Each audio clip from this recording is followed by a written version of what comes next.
నమస్తే. ప్రస్తుతం మనతో పాటు సీనియర్ సైకాలజిస్ట్ అన్నం సుబ్రహ్మణ్యం ఉన్నారు. ఆయనతో మాట్లాడదాం. నమస్తే సార్. నమస్కారం అండి. సార్, జనరల్గా చాలామంది వాళ్ళు మానసిక స్థితిలో ఉంటారు, వాళ్ళకి మానసిక వ్యాధులు ఉంటాయి. కానీ అవి వాళ్ళకు మానసిక వ్యాధి అని చెప్పి తెలుసుకోవడం ఎలా అంటారు? అంటే ఒకవేళ అది మానసిక వ్యాధి అని తెలిసిన తర్వాత ఎలా అప్రోచ్ అవ్వాలంటారు? ఏ ఏ సిమ్టమ్స్ ఉంటే దేని కింద కన్సిడర్ చేయొచ్చు అంటారు? అవును, చాలా ఇంపార్టెంట్ అండి ఇది. చాలామంది పాపము వాళ్ళు మానసిక సమస్యలు ఉన్నట్టు తెలియక 2-3 ఇయర్స్ బాగా పెద్ద అయిన తర్వాత అప్పుడు తెలుసుకుంటారు అనమాట. యాక్చువల్గా మనము కొన్ని సిమ్టమ్స్ని బట్టి తెలుసుకోవచ్చు అండి. మనం ఏమన్నా మానసిక సమస్యలు అన్నాం కదా, మానసిక సమస్యలు అంటే మన ఆలోచనల సమస్యలు అండి. ఇక్కడ స్టార్ట్ అవుతుందండి. ఫస్ట్ సమస్య అనేది బ్రెయిన్లో స్టార్ట్ అవుతుంది అనమాట.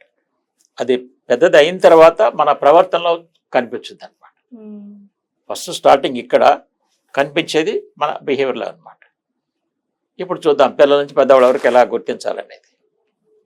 ఇప్పుడు స్కూల్కి వెళ్ళే స్టూడెంట్స్ ఉన్నారు. ఇతను రెగ్యులర్గా వెళ్ళేవాడు పాపము. ఇప్పుడు నేను స్కూల్కి వెళ్ళను అంటున్నాడు అనుకోండి కాసేపు. అంటే అర్థం ఏంటి, అక్కడ తనకి ఏదో ప్రాబ్లం ఉంది కదా.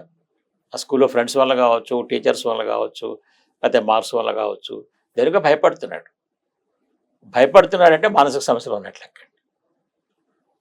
లేదు, ఇంతకుముందు కుర్రాళ్ళకి బాగా 80-90% వచ్చాయి, సడన్గా 60% పడిపోయాడు, లేదా 50% పడిపోయాడు. కొంతమంది ఫెయిల్ అవుతుంటారు.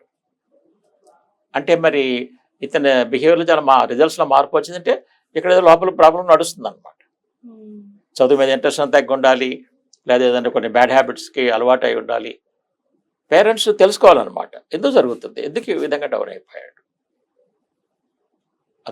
అదే కొంతమంది టీనేజ్కి వచ్చిన తర్వాత ఒంటరిగా ఉండడానికి ప్రయత్నం చేస్తారు, ఎవరితో కలవరు. మరి దీన్ని బట్టి బిహేవియర్లో మార్పు వచ్చింది కదా. లేదు, కొంతమంది ఏం చేస్తారు, ఈ మధ్య స్మార్ట్ ఫోన్ పట్టుకొని గంటలు చాటింగ్లు రకరకాలు చేస్తున్నారు. అంటే మరి ప్రాబ్లంలో ఉన్నారు లేదా? ఎందుకంటే ఒక స్టూడెంట్ గంటలు చాటింగ్ చేస్తున్నా అంటే మరి ఎవరితో అవతల ఏ వ్యక్తితో చేస్తున్నాడు, అమ్మాయితో చేస్తున్నాడా, అబ్బాయితో చేస్తున్నాడా తెలియదు. వీళ్ళకి డైవర్ట్ అయిపోతారు. డైవర్షన్ అయిపోయిందంటే స్టడీస్లో ప్రాబ్లం వచ్చింది, రిజల్ట్స్లో ప్రాబ్లం వస్తూ ఉంటుంది. సో అదేవిధంగా ఇప్పుడు కొంతమంది బాగా ఒత్తిడికి గురవుతుంటారు, పనులు చేయలేని అంటుంటారు. ఓకే, నా వల్ల ఏమి కాదని చెప్తుంటాడు. దేంట్లో ఫెయిల్ అయిన తర్వాత చాలా డిస్కరేజింగ్గా మాట్లాడుతూ ఉంటాడు. నేను పనికిరాను, నేనేం చేయలేకపోతున్నాను, నేనేం సాధించలేకపోతున్నాను, నేను బతకటం వేస్టు. ఓకే, మరి ఈ సిమ్టమ్స్ అని మనకేం చెప్తున్నాయి, ఇతను సూసైడ్ చేసుకోవడానికి ప్రాబ్లం గ్రౌండ్ ప్రిపేర్ అవుతుందని తెలుసుకోవాలన్నమాట. మామూలుగా మనం డిప్రెషన్ అంటామో, డిప్రెషన్ ఎక్కువైతే ఆ సూసైడల్ థాట్స్ స్టార్ట్ అవుతుంటాయండి. లేదా బాగా అగ్రెసివ్, ఇంతకుముందు సాఫ్ట్గా ఉండే వ్యక్తి ఇప్పుడు సడన్గా అగ్రెసివ్ అవుతున్నాడు అంటే దెర్ ఇస్ సమ్ ప్రాబ్లం. అవునాగా చెప్పండి.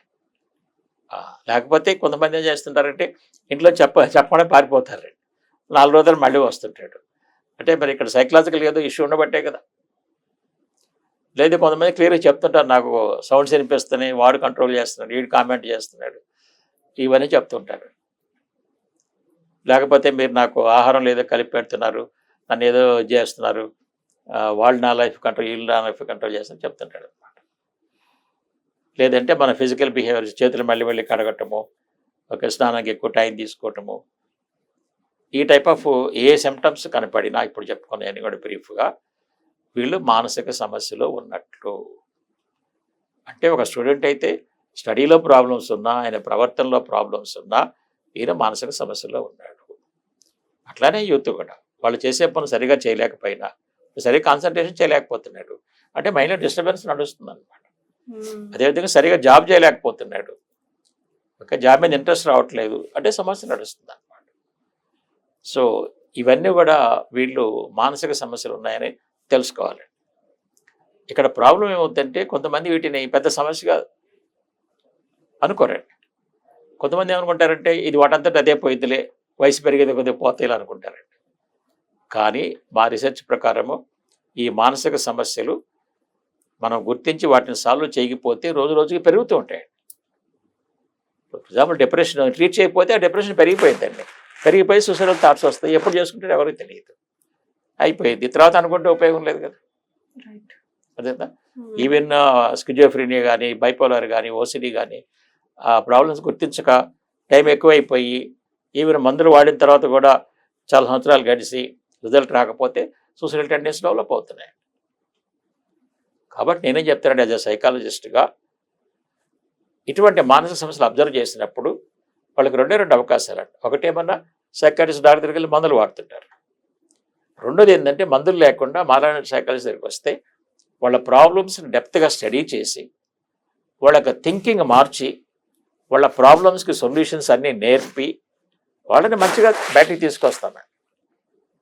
చాలామంది ఎందుకు రావట్లేదంటే సైకాలజిస్ట్ దగ్గర కానీ సైకాలజిస్ట్ ఎందుకు వెళ్ళారంటే వాళ్ళ దగ్గరికి వెళ్తే నన్ను పిచ్చివాళ్ళు అనుకుంటారు, వాళ్ళు పిచ్చివాళ్ళు కదా ట్రీట్మెంట్ ఇచ్చేది, నేను పిచ్చివాడిని కాదు మంచిగానే ఉన్నాను.